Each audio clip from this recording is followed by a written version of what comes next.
I have never feared death. At 52, with one leg crippled from a scaffolding collapse 3 years ago, death for a destitute man like me might even be a release. But I feared living. I feared living just to helplessly watch my children slowly sink to the bottom of the mire. That morning, the city sky was as gray and heavy as our very lives. A violent pounding on the door shattered the lingering silence of the dilapidated boarding house, where the boundary between life and death was as fragile as the rotting wooden planks. 3 tattooed thugs kicked the door open. The leader, a fat man with a long scar across his face, spat onto the crumbling cement floor. "Time's up, you crippled old man. What are you planning to stall with this month?" I swallowed hard, dragging my cheap plastic prosthetic leg as it rubbed painfully against my stump, trying to block the bedroom door, where Maya was tightly holding her little sister Lily, who was cowering in fear. "Please, give me one more week. I just found a dishwashing job down at the docks." "A week," the scarred man scoffed, kicking a broken plastic chair against the wall. "With the interest compounding, the debt has reached $20,000. Your worthless life and that crippled leg wouldn't even cover the loose change if we sold them." He jerked his chin toward the bedroom, his eyes as slimy as a vulture's, sweeping over Maya's pale but beautiful face. "How about this? Let your older daughter entertain guests for a few nights. I know a few places willing to pay top dollar for a medical student." "No," I roared, the primal instinct of a father backed into a corner surging up. I grabbed the rusty cleaver from the kitchen counter. "Anyone who touches my daughter, I'll fight them to the death." Maya rushed out, her soft but icy hands wresting the knife from my grip. Her eyes were red but resolute. "No, Dad. Please." Then she turned to the thugs, her voice trembling but unwavering. "Tonight. Tonight I will have the money. $1,000 first to cover the interest. Please, come back tomorrow." The thugs exchanged glances. The scarred man nodded, his eyes still gleaming with lust. "Fine, out of respect for the little lady. If you don't have the money tonight, I'll come and drag you away myself." As soon as they were out of sight, a violent cough that sounded like it was tearing her chest apart echoed from the bedroom. Lily, my fragile 10-year-old youngest daughter, slumped over the edge of the bed, vomiting mouthfuls of dark red blood. My heart felt like it was being crushed in a vice. The vicious organ failure was ravaging her body by the minute, draining the last bits of life force from a child.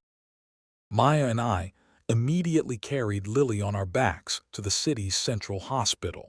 The cold smell of antiseptic mingled with the scent of despair. The on-call doctor shook his head sympathetically, tapping his finger on the glaring red billing invoice. "Mr. Robert, Lily's condition is deteriorating rapidly. If you don't pay the $3,000 deposit by midnight tonight, we will be forced to move her out to the hallway and halt her special treatment protocol. It's hospital policy. We cannot go against it." My prosthetic leg gave out. I collapsed onto the freezing tile floor, my calloused hands clinging to the doctor's white coat. A man who had lived his whole life proudly through manual labor was now humbly begging for a lifeline. But rules are rules, and the tears of the poor cannot be exchanged for dollars to cover medical bills. Maya helped me up, her thin shoulders trembling, but her eyes were heartbreakingly resolute. "Stand up, Dad. We're going to work the night shift." That was why, later that evening, the two of us were in the auxiliary kitchen of the Vance family mansion, one of the families that manipulated the economy of this entire city. It was the most extravagant engagement party, where people were willing to throw tens of thousands of dollars out the window just for fresh floral arrangements. The event management team was desperate for staff. They were willing to pay handsomely for a part-time serving shift, plus overnight cleanup. With tonight's wages, and a little extra I bit my tongue to borrow from an old friend, we would have enough to appease the thugs and keep Lily's hospital bed. In the damp, grease-scented basement, I clumsily tied a yellowed apron around my waist. Under the flickering neon lights, I looked over at Maya. My daughter, a brilliant medical student who should have been wearing a pristine white coat in a laboratory, was now squeezing herself into a tight, restrictive server's uniform, meticulously using a velvet cloth to polish expensive crystal glasses for the elite. "Maya," I called softly, my throat burning as if I had swallowed glass shards. She turned around and smiled. A bitter but radiant and comforting smile. "It's okay, Dad. Just for one night. As long as Lily lives, everything will be fine." I bit my lip until it bled, quickly turning my face toward the massive sink to hide the tears rolling down my dry wrinkles. I hated myself. I hated my crippled leg. I hated the poverty that had robbed my eldest daughter of her youth and was trampling on my youngest daughter's life. Above my head, through the concrete ceiling, the melodious sound of a symphony began to play. The clinking of glasses and bursts of laughter, thick with vanity, echoed downward. When Maya picked up the tray of wine and stepped up the grand marble staircase, I had no idea that she wasn't stepping into a party. She was stepping straight into the deepest pit of hell that the rich had mercilessly laid out. The kitchen was swamped with the smell of leftover food and sweltering steam.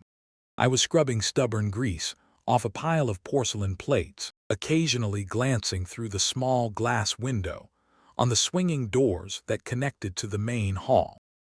Outside was another world. Crystal chandeliers cast a regal golden light onto sparkling evening gowns and crisply pressed tuxedos. My Maya was swallowed up in that world, small, fragile, carefully carrying a tray of champagne as she navigated through groups of aristocratic guests.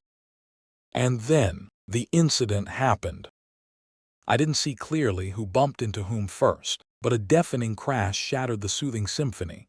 Startled, I dropped the plate in my hand and hurriedly pressed my face against the glass pane. In the middle of the grand hall, Maya was bowed over, her face pale. Standing before her was Serena Sterling, the fiancée of the young billionaire Julian Vance, the queen of the night. A few drops of dark red wine had splattered onto the hem of her pristine white silk dress. I am so sorry, miss." Maya's trembling voice echoed into the kitchen through the crack in the doors. She frantically pulled out tissues, trying to wipe the stain. But Serena didn't need an apology. Her heavily made-up face hardened, her eyes narrowing with malice. Without a word of warning, Serena picked up the remaining glass of red wine from the table and threw it straight into Maya's face. The red liquid splashed down, soaking my daughter's hair and uniform, dripping onto the floor like streaks of blood.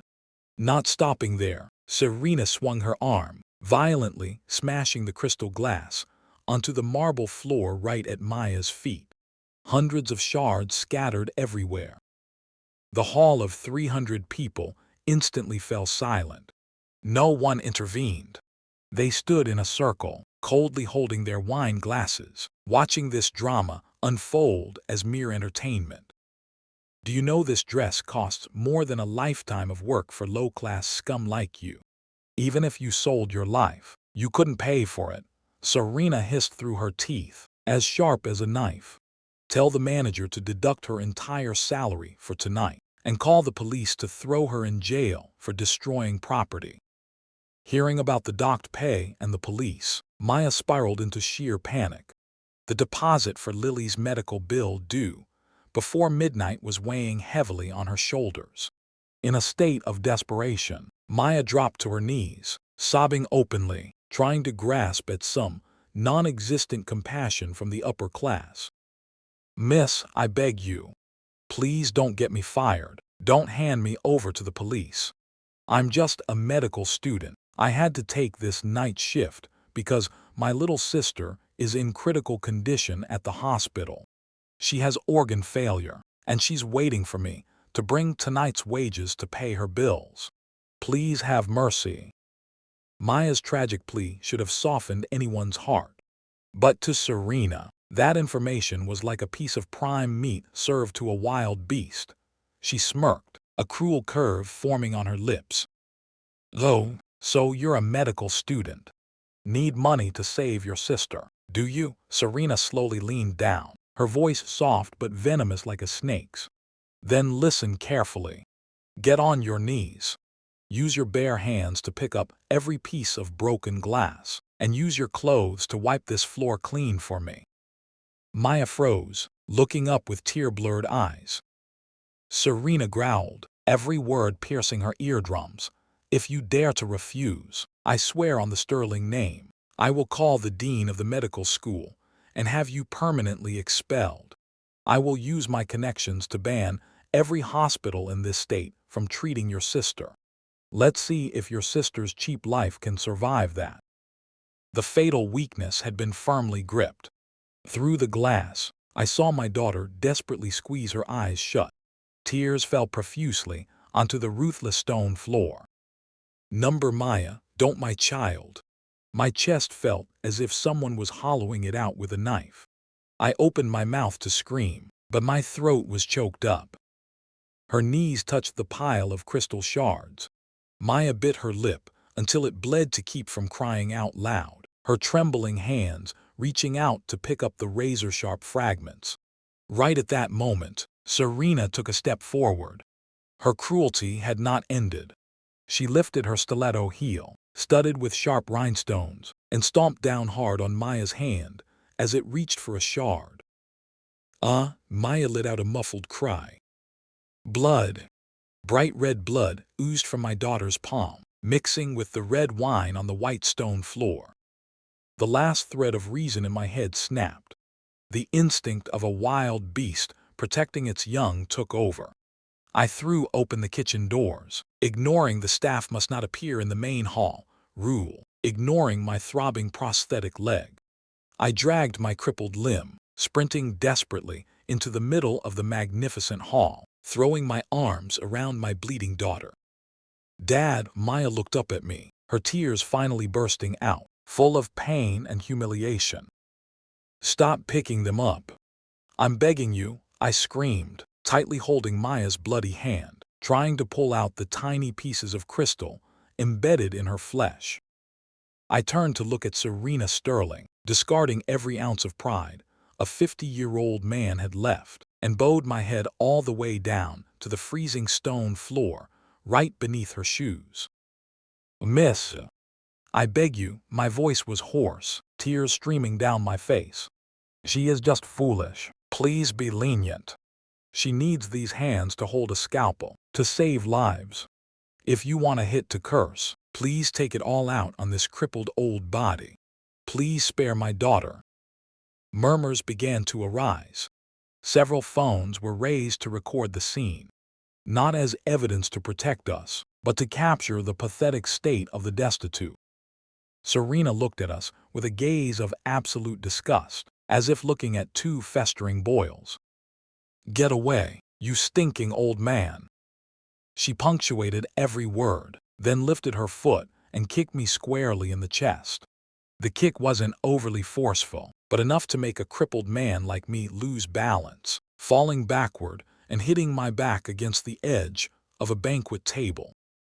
"Dad," Maya screamed in panic, rushing over to support me.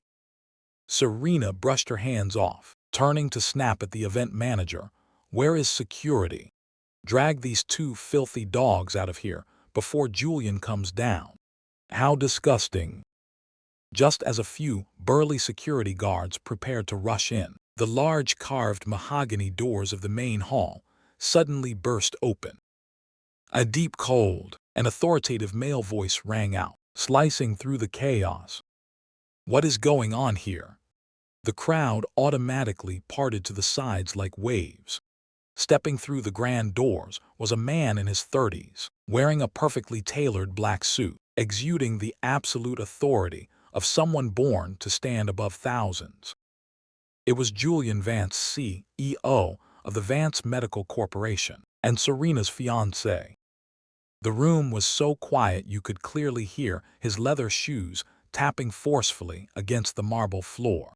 Julian stopped, his ash-gray eyes sweeping over Serena's wine-stained dress, looking down at the blood-smeared floor, and finally resting on my daughter and me, two people huddled together, filthy and trembling. "Julian, look at this." Serena immediately changed her demeanor. Her eyes welled with tears, her tone shifting to whiny and full of grievance. "This servant threw wine on my dress. They're even trying to pull a scam, trying to ruin our engagement party. Tell security to throw them out right now." Julian didn't look at her. He slowly shifted his gaze to the blood-stained crystal shards, then down to Serena's sharp stiletto heel. 1 second, 2 seconds passed. His silence was suffocatingly oppressive. Then, with an emotionless and icy voice characteristic of a tycoon handling a crisis, Julian spoke. "Mark." The head of security immediately stepped forward. "Mr. Vance. Call 911 immediately. Tell them there is a case of intentional assault causing injury here." Julian's words dropped like a bomb in the middle of the hall. Serena's face drained of color, stuttering, "Julian, are you crazy? Who are you calling the police to arrest? These two rags?" "To arrest you." Julian turned to look at Serena, his gaze as sharp as a razor blade. "Your stupidity and cruelty are dragging the Vance name through the mud. This engagement is officially canceled." Having said that, Julian paid no attention to Serena's frantic screaming or the shock of hundreds of guests. He turned to the elderly butler, standing timidly nearby, jerking his chin toward us. "Get them out of the main hall. Clean up this mess.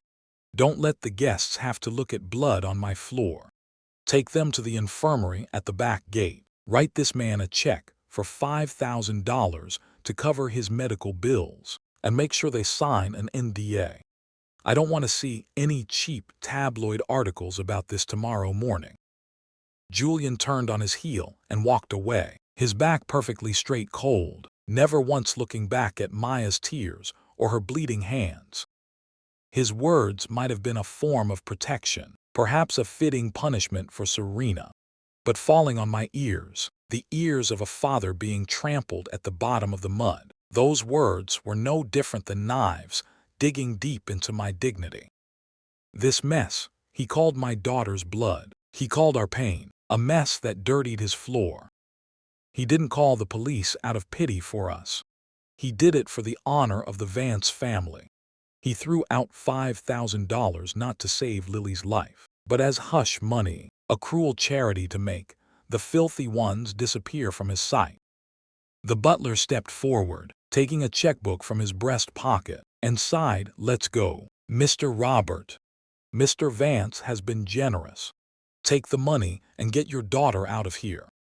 Looking at the torn check, smooth and smelling of money, my heart surged with a bitter, choking indignation. I am a poor man. I need money more than anything in this world. $5,000 was enough to save Lily tonight, enough to keep her alive.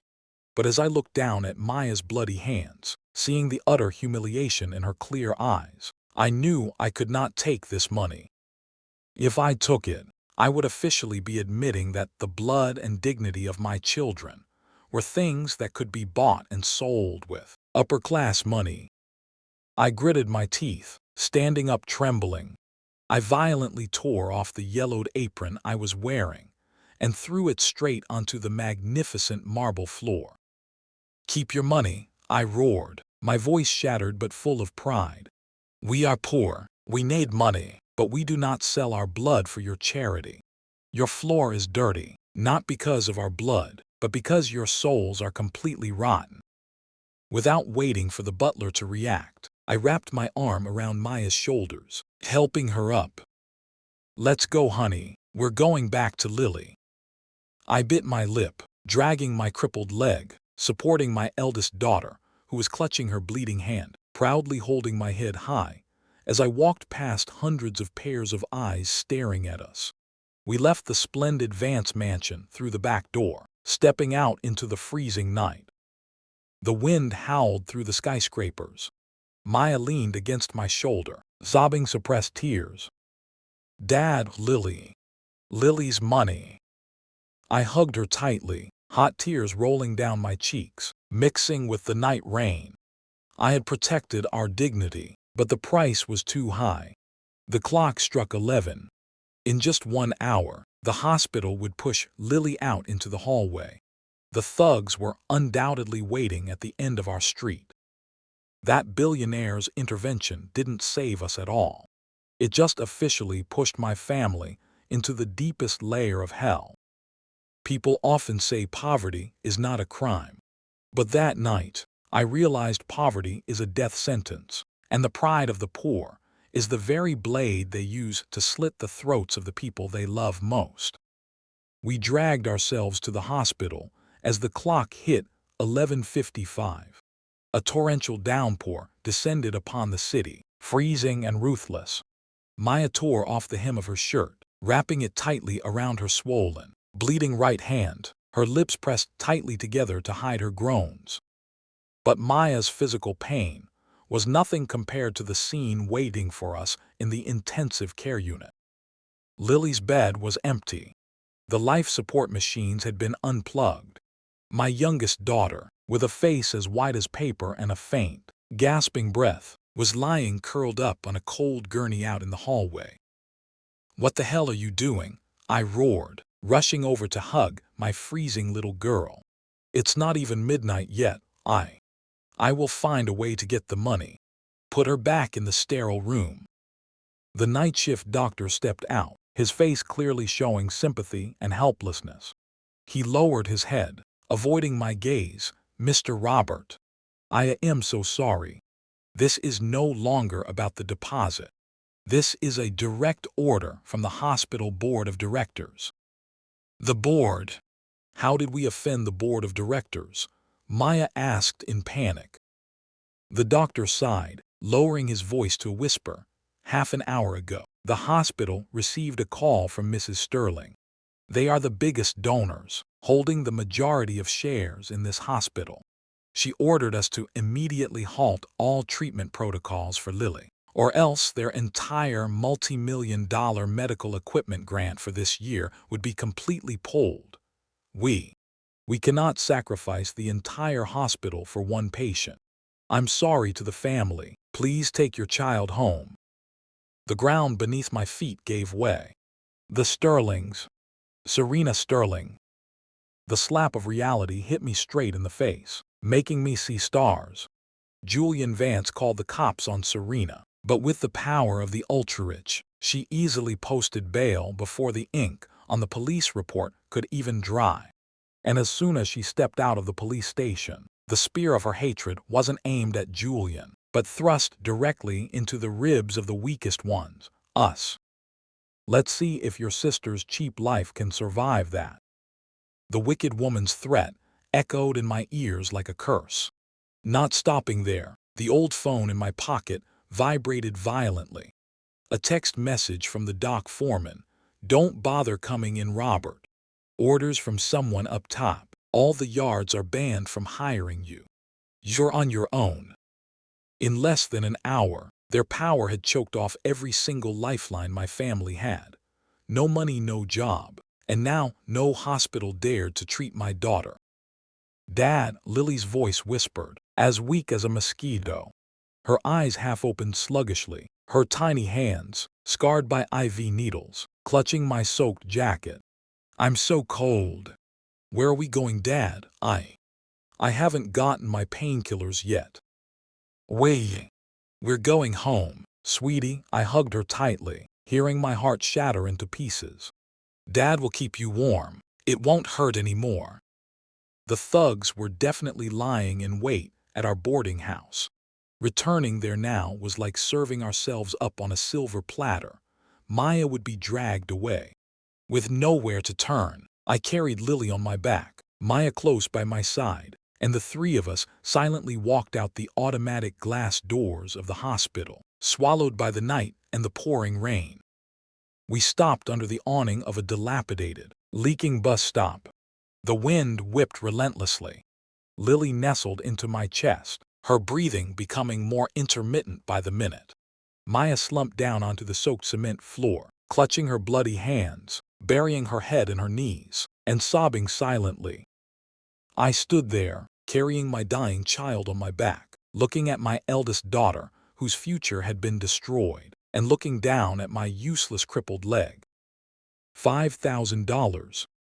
If I had swallowed my pride back then, if I had gritted my teeth and picked up the Vance butler's check, instead of throwing down my apron so arrogantly, then at least tonight Lily would still be in a warm room. Maya would have money to bandage her wounds, and the thugs would temporarily leave us alone. My dignity, that delusional sense of character, had killed my child. I slowly sank to my knees in the cold puddle of rain. I swung my arm, slapping my own old face hard, once, twice, 3 times. I beat myself until the corners of my mouth bled, mixing with the salty rainwater. "Dad, what are you doing? Stop it, Dad," Maya panicked, rushing over to grab my arm tightly. "It's my fault. It's all because of my pathetic pride." I buried my head in my daughter's shoulder, wailing miserably amidst the roaring thunder. Regret and despair tore at my soul. I had pushed my children to their deaths. At the bottom of this society, pride is a luxury item that the poor never have the right to touch. Oh God, if I could trade my life to save these 2 children, I would rip my own heart out right now. But God didn't hear me. There was only the cold sound of the rain and the sound of luxury car tires gliding through puddles, leaving us gasping in the mud of fate. The dark night thickened, leaving only the sound of rain drumming on the rusty, perforated tin roof of the bus stop.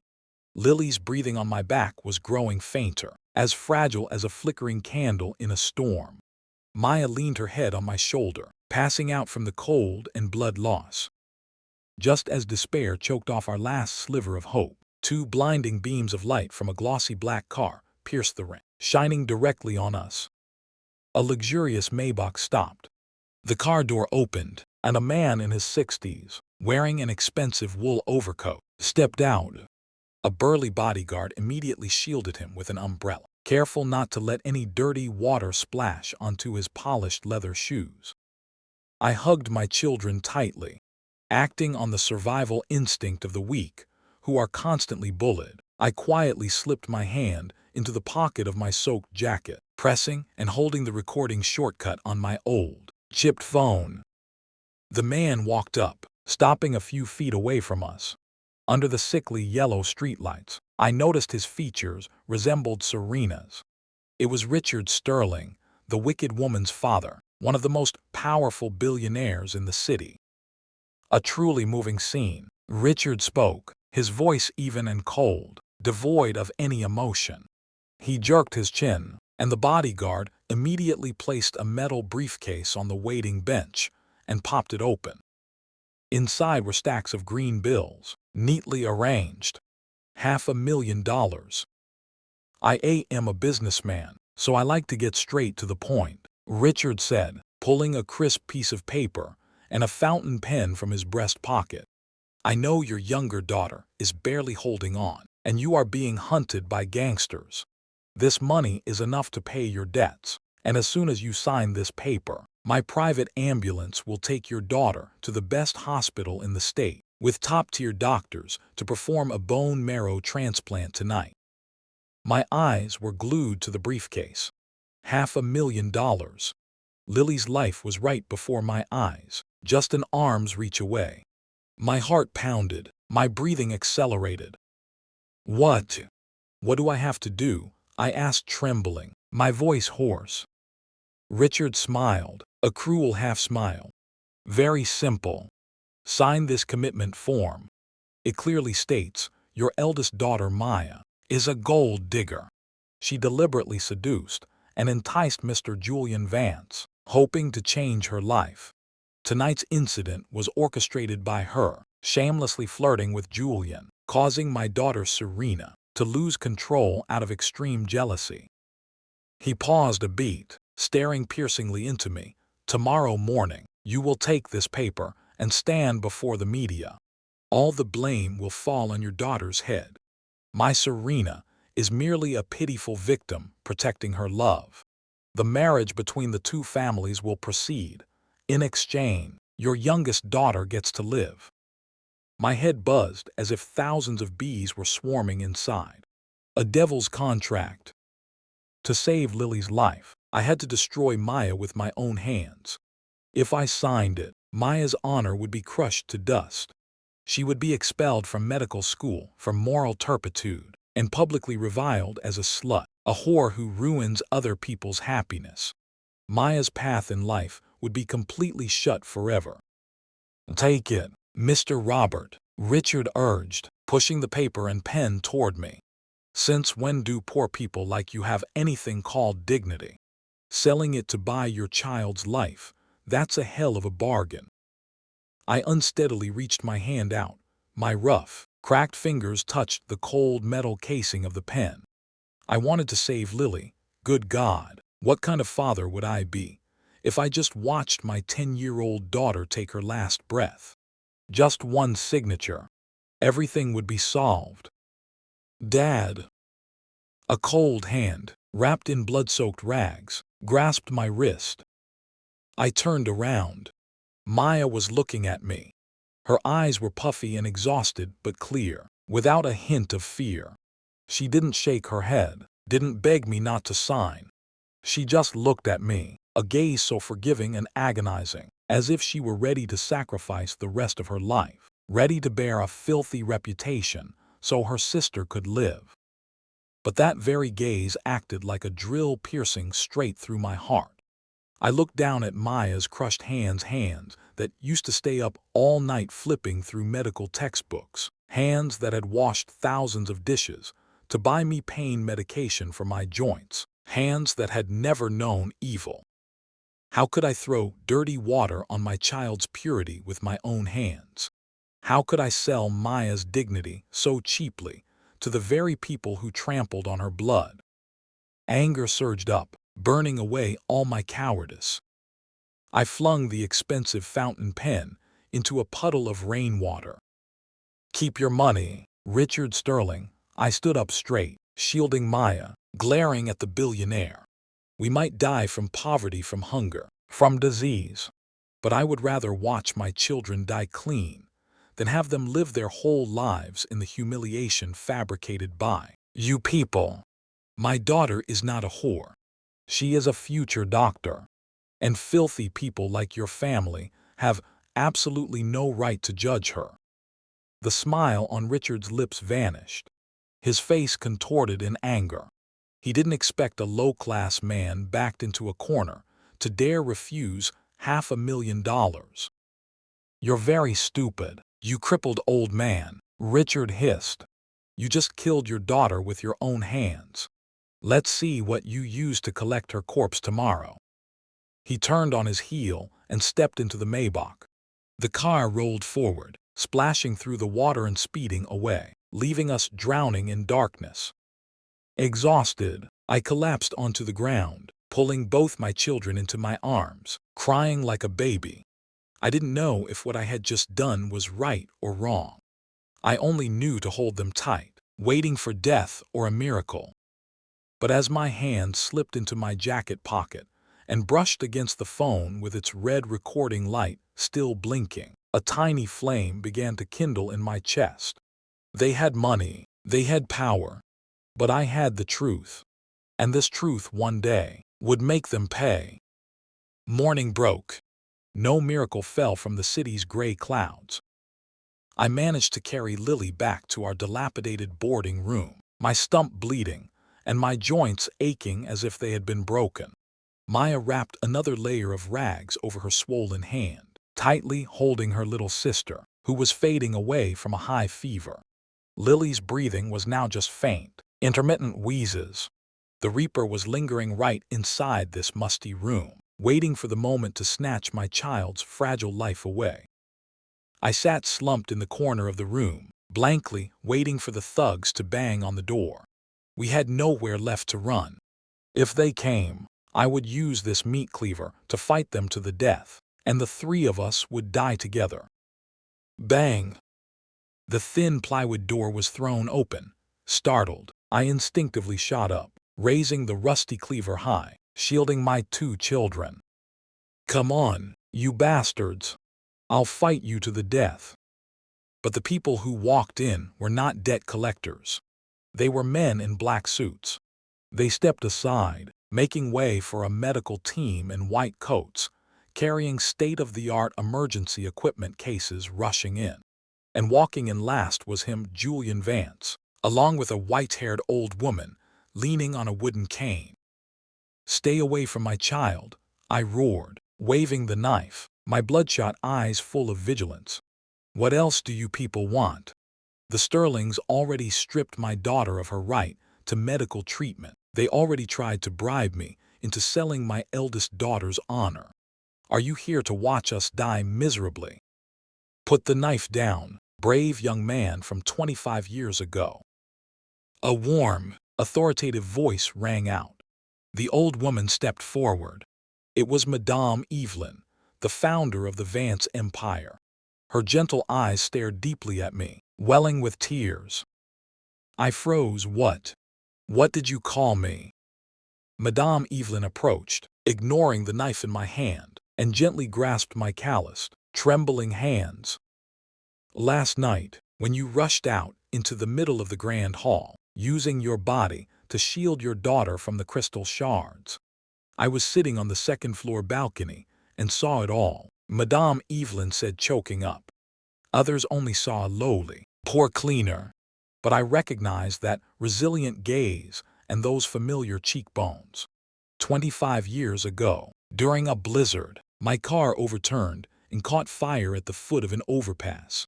A young mechanic used his bare hands to smash the car window, pulling me out of the sea of fire just before the car exploded." My memory flashed back. 25 years ago, I was still a healthy mechanic.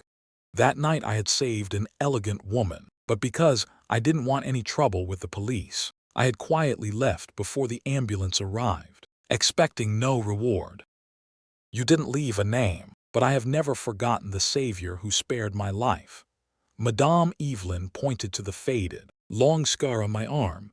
"Last night, I ordered the security team to immediately investigate the dishwasher named Robert. And this morning, the file on my desk not only confirmed you are my benefactor from years ago, but it also exposed the vicious, despicable revenge the Sterling family is raining down on your family." My tears fell freely, and the knife clattered to the floor. At that moment, Julian Vance stepped forward. My heart skipped a beat as I watched the most powerful man in the city's business world slowly bend his knee. He knelt on one knee on the filthy cement floor, at eye level with a crippled, destitute old man like me. "I apologize, Uncle Robert." Julian's voice was deep and hoarse, full of remorse and self-blame. "Last night I made a mistake. I handled the situation with the cold mindset of a businessman. I thought throwing you a check and kicking Serena out would be enough to clean up the crisis. I was too arrogant and failed to foresee the Sterling's cruelty when backed into a corner." Julian looked up at me, his ash-gray eyes gleaming with resolve. "My grandmother taught me the greatest lesson of my life. The Vance family owes you a life, and today, we are here to repay that debt. Hospital bills, medicine, the best bone marrow transplant doctors. I've taken care of everything. Please, let the medical team save Lily." I collapsed, burying my head in Maya's shoulder, sobbing uncontrollably. As it turned out, the kindness I had sown in my youth, something I thought poverty had completely buried, became the very lifeline that brought my daughter back from the brink of death. The bitter misunderstanding between the rich and poor classes was unraveled. For the first time in my life, I felt completely respected. Lily was quickly lifted onto a stretcher and taken to a state-of-the-art ambulance with flashing lights out in the alley. Maya's hands were also carefully disinfected and bandaged by the doctors. Before walking out the door, Julian turned to look at me. His ash-gray eyes were now as sharp as a sword drawn from its sheath. "Uncle Robert, the Sterlings think they can use money to distort the truth," Julian said, his voice hardening. "It's time I show them exactly how steep the price is for trampling on the blood of the Vance family's benefactor." I wiped my tears, slowly reached into my pocket, gripped the old phone, and handed it to Julian. "I have this, Mr. Vance." I took a deep breath. "This is an audio recording of Richard Sterling's midnight threat. They wanted to force my daughter into prostitution to save her sister. Use it. It's time to make them pay." Julian took the phone, a dangerous smirk appearing on his face. The fiery counterattack of those pushed to the bottom of society was only just beginning.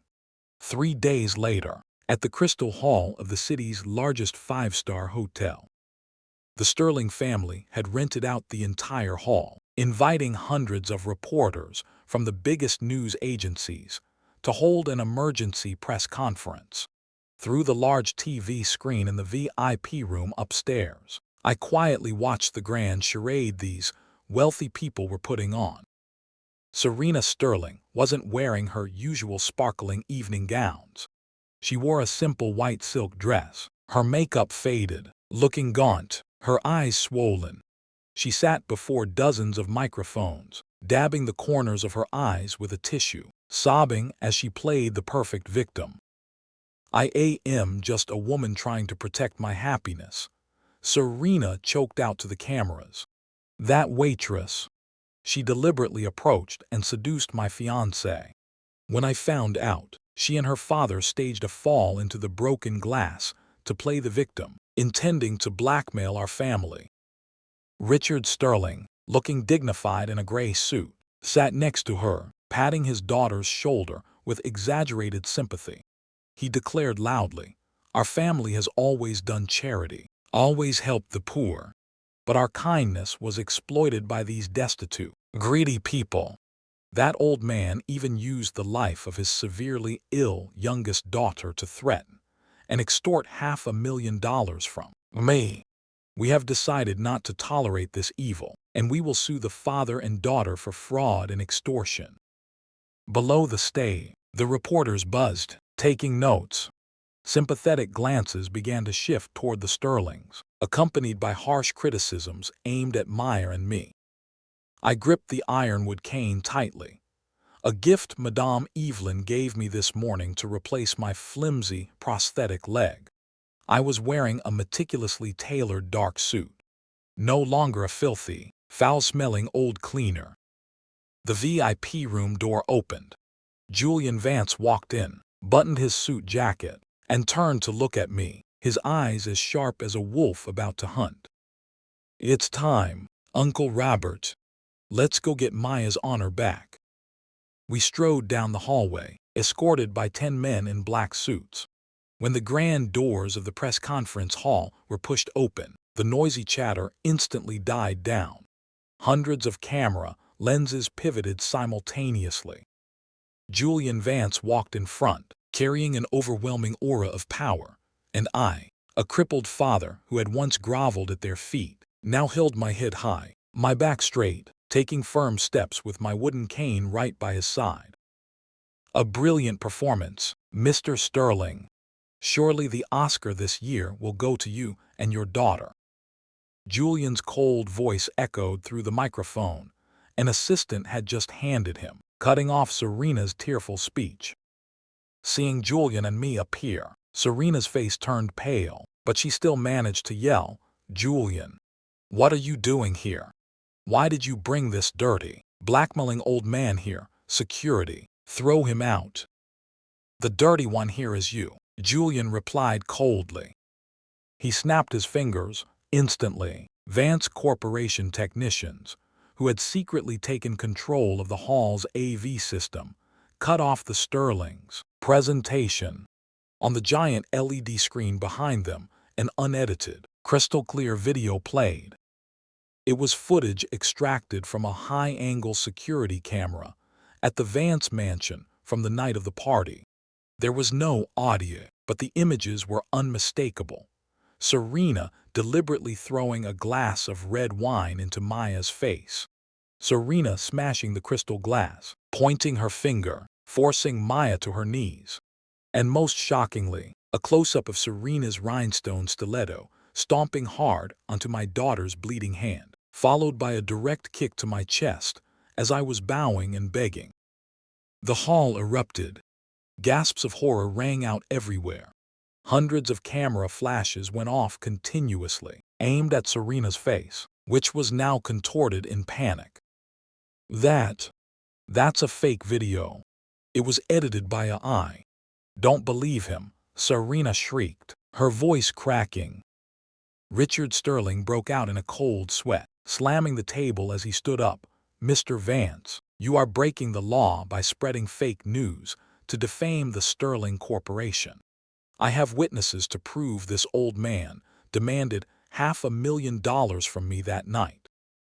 Julian smirked, the smile of a man who held the power of life and death. You mean the $500,000 in the metal briefcase in your Maybach in the rain that night? What a coincidence. I also have something I want everyone to hear. Julian held up my chipped old phone right to the microphone. An audio recording played, amplified through the hall's massive sound system, hitting everyone's eardrums. It was the unmistakable voice of Richard Sterling. I know your younger daughter is barely holding on. This money is enough to pay your debts. Sign this commitment form. It clearly states Maya is a gold digger, deliberately seducing Julian Vance. Since when do poor people like you have anything called dignity? Selling it to buy your child's life, that's a hell of a bargain. Followed by the sound of my anguished roar, rejecting the dirty money to protect my daughter's innocence. The recording ended. The silence covering the hall lasted for exactly 2 seconds before a true storm of fury erupted. The crowd of enraged reporters thrust their microphones toward the Sterlings, firing questions relentlessly. Mr. Sterling, how do you explain your behavior of coercing witnesses and defamation? Miss Serena, how could you so heartlessly crush the hand of a girl trying to earn money to save her sister?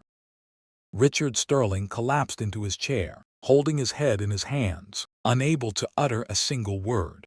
The empire he had spent his life building was crumbling right before his eyes. As for Serena, she completely lost her mind.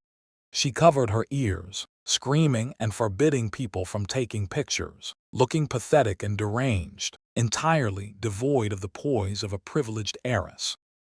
I stood there, resting both hands on my wooden cane, and took a deep breath. How fresh the air in the hall felt right now. The masks of the wicked had been torn to shreds. I watched them flounder in the mud they created themselves, the corners of my eyes stinging. Maya Lily Dad did it. Tears of vindication rolled down my cheeks. Justice may arrive late, but it never forgets the kind-hearted. But this was just the beginning. The punishment of the law was truly about to come knocking. The piercing wails of police sirens tore through the air outside the hotel, echoing straight into the boiling hall. The grand doors opened wide once again. Over a dozen police officers in crisp uniforms, led by the city's police chief, strode directly toward the podium. There was no more deference or leniency for the ultra-rich, because all evidence of their crimes had just been broadcast live to millions of viewers through the lenses of hundreds of news outlets. Serena Sterling, Richard Sterling, you are under arrest. The police chief's voice was stern as he held up an arrest warrant with a bright red signature from a judge. You are charged with intentional assault causing injury, intimidation, witness tampering, and obstruction of justice. You have the right to remain silent. Anything you say can and will be used against you in a court of law. No, let me go. Do you know who I am? Damn it. Get your filthy hands off me. Serena screamed maniacally like a wild beast cornered. When the cold handcuffs snapped onto her wrists, she thrashed so violently she tripped and fell. The expensive designer white silk dress, the very thing she had used as an excuse to trample my daughter, was now torn and smeared with dirt on the carpet. Her makeup, smudged by tears and sweat, made her face look grotesque and utterly pathetic. Hundreds of camera flashes went off continuously, capturing perfectly the most humiliating moment in the life of the arrogant heiress, who had once walked over the blood of others. Beside her, Richard Sterling didn't resist. The once dignified billionaire now looked as if he had aged 20 years in just 10 minutes. His shoulders slumped, his eyes glassy, allowing the police to handcuff him and escort him away. He knew that this time he had messed with the wrong people, and no power could save him from the mountain of undeniable evidence. Leaning on my cane, I quietly watched the father and daughter being led past me. Serena looked up, her bloodshot eyes staring at me full of hatred and despair. But I did not step back. I looked straight into her eyes, without a sliver of pity. The wicked do not deserve forgiveness, especially when they use money to strip away the lives of innocent children. Julian Vance walked over to stand beside me.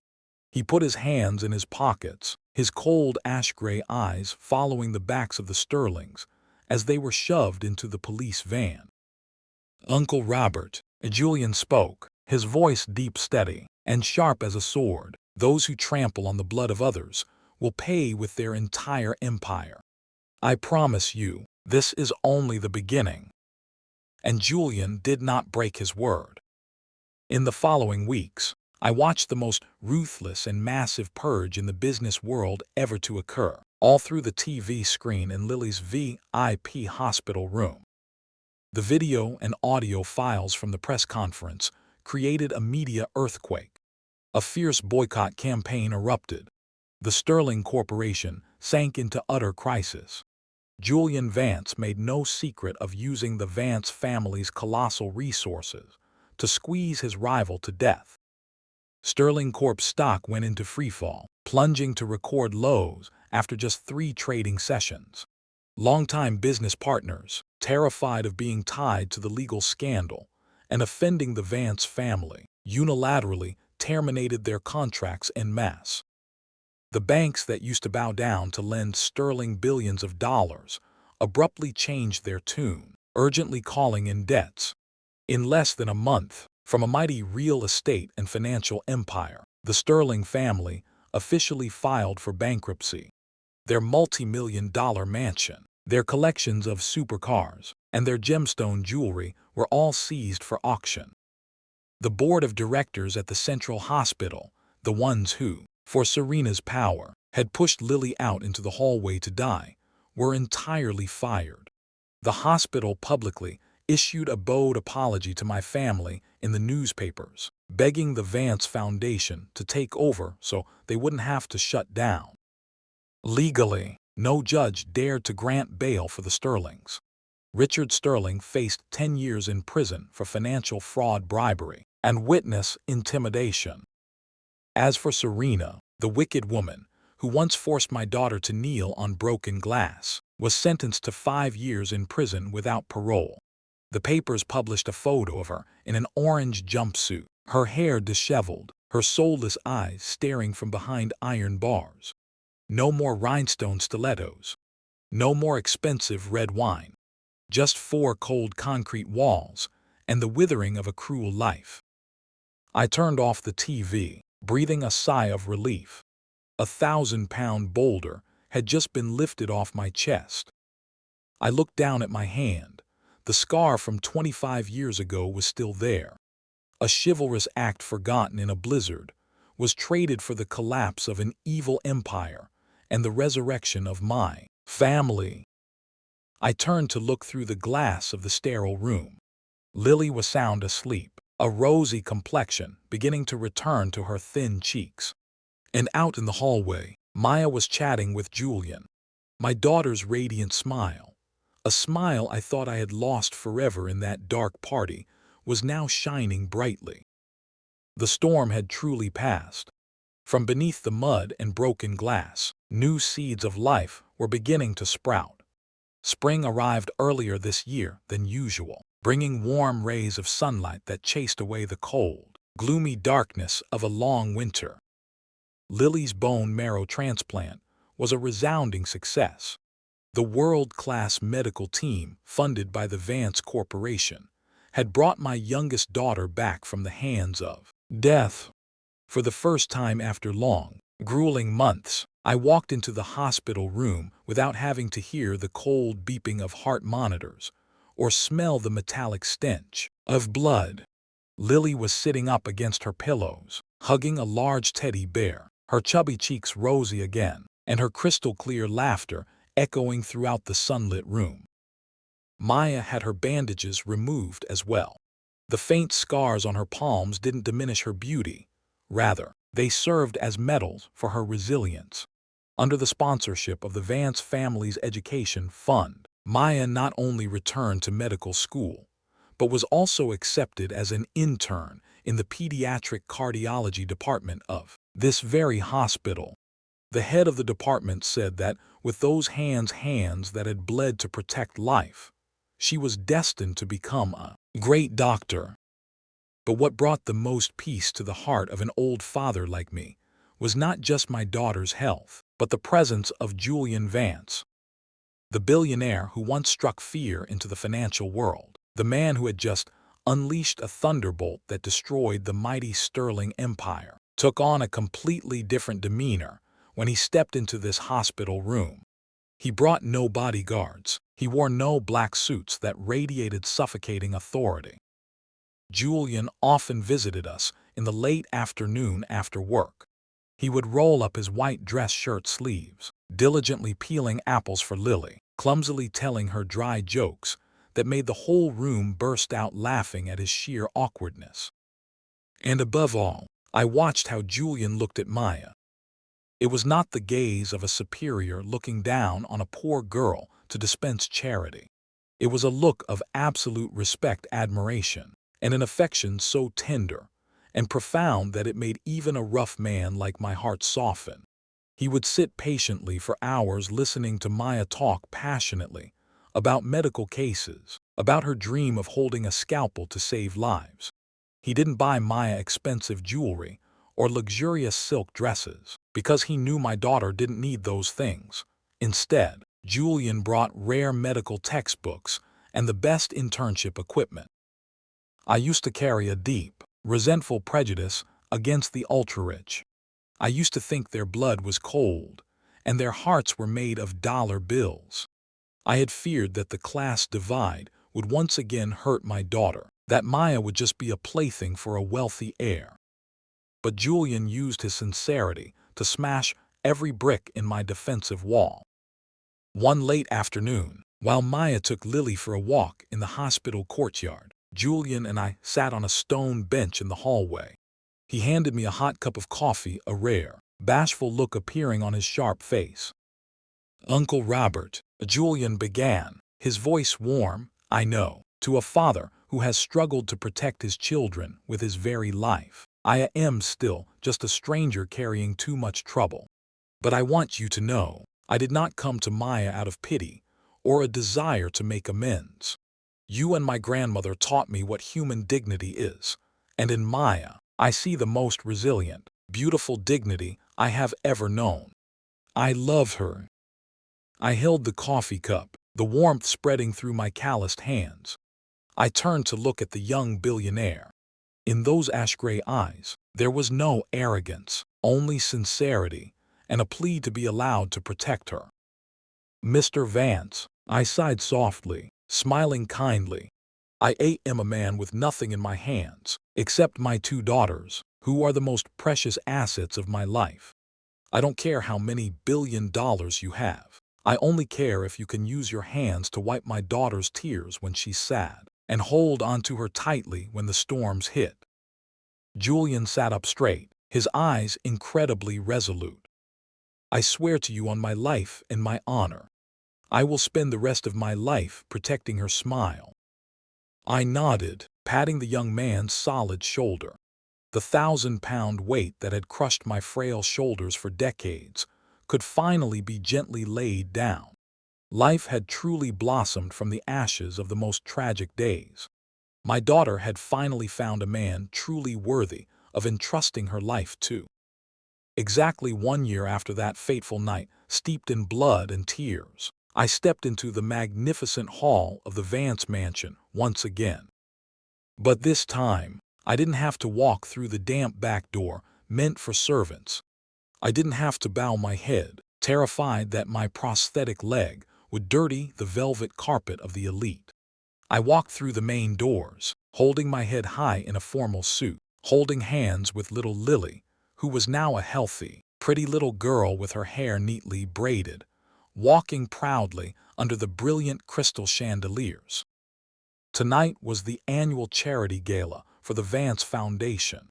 But instead of arrogant tycoons or diamond-draped madams, the guests tonight were underprivileged students, dedicated nurses and doctors, and manual laborers bearing the scars of making a living. Grandmother Evelyn and Julian had decided to turn this gala into a place to honor the most ordinary workers. I sat in the front row of honor, next to Madame Evelyn. On the podium, my Maya was smiling. She wore a simple but elegant emerald green silk dress. Under the stage lights, the faint scars on her palms were not hidden. They were present, an immortal testament to the resilience of a flower blooming from solid rock. 1 year ago, in this very room, I was a server kneeling on blood-stained crystal shards, desperately thinking that my life and my family's lives were over. Maya's warm voice rang out, clear and full of confidence. She turned her sparkling eyes toward me.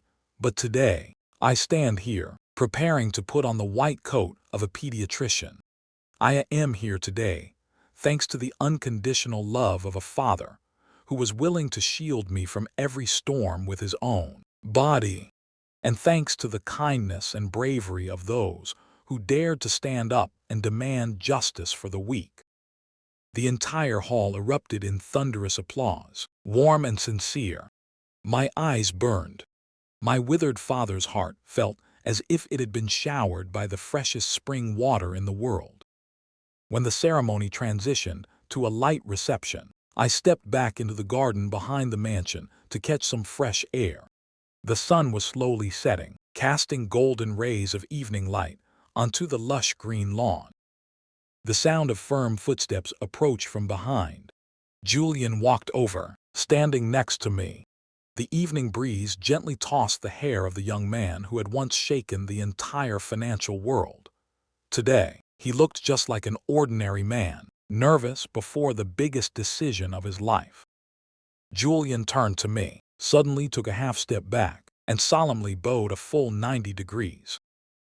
"Uncle Robert," Julian's voice was deep and unwavering. "For the past year, I have tried to prove my sincerity to you.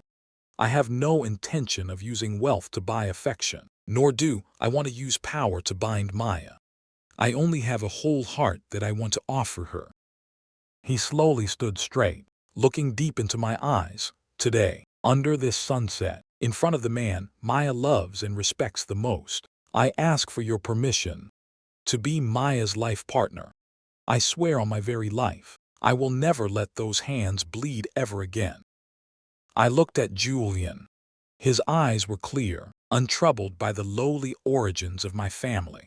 In a cruel world where money dictates everything, my daughter had found the most precious gem, a man who knew how to bow to his crippled father-in-law to ask for the responsibility of protecting the woman he loved. I smiled, my old eyes blurring with happiness. I reached out my rough hand, patting hard on Julian's broad shoulder. "I entrust my precious daughter to you. Don't disappoint me, son."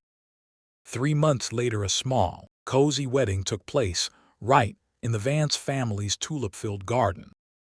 There was no media, no frivolous guests, only Maya's medical school friends, the medical team that had saved Lily, Madame Evelyn smiling kindly from her wheelchair, and our old neighbors from the poor boarding house. A melodious tune played. Wearing the best suit of my life, Leaning slightly on my wooden cane, I proudly linked arms with Maya, walking on the green grass, looking at my gorgeous daughter in her pristine wedding dress, her smile as radiant as the spring sun. The tragic reels of the past flashed through my mind and then vanished forever. The days of running from thugs, the rainy nights kneeling to beg for a hospital bed, the crystal shards slicing our flesh. It was all left behind. Julian stood at the end of the floral path, looking up at his bride with adoring eyes. When I gently placed Maya's once heavily scarred hands into Julian's, I knew that this holding of hands would last until the end of their lives. People say that the poor have no right to speak of dignity, but my family's life proved the opposite. Dignity is not something handed to you when you are rich. It is what you hold onto tightly when you are pushed to the absolute brink.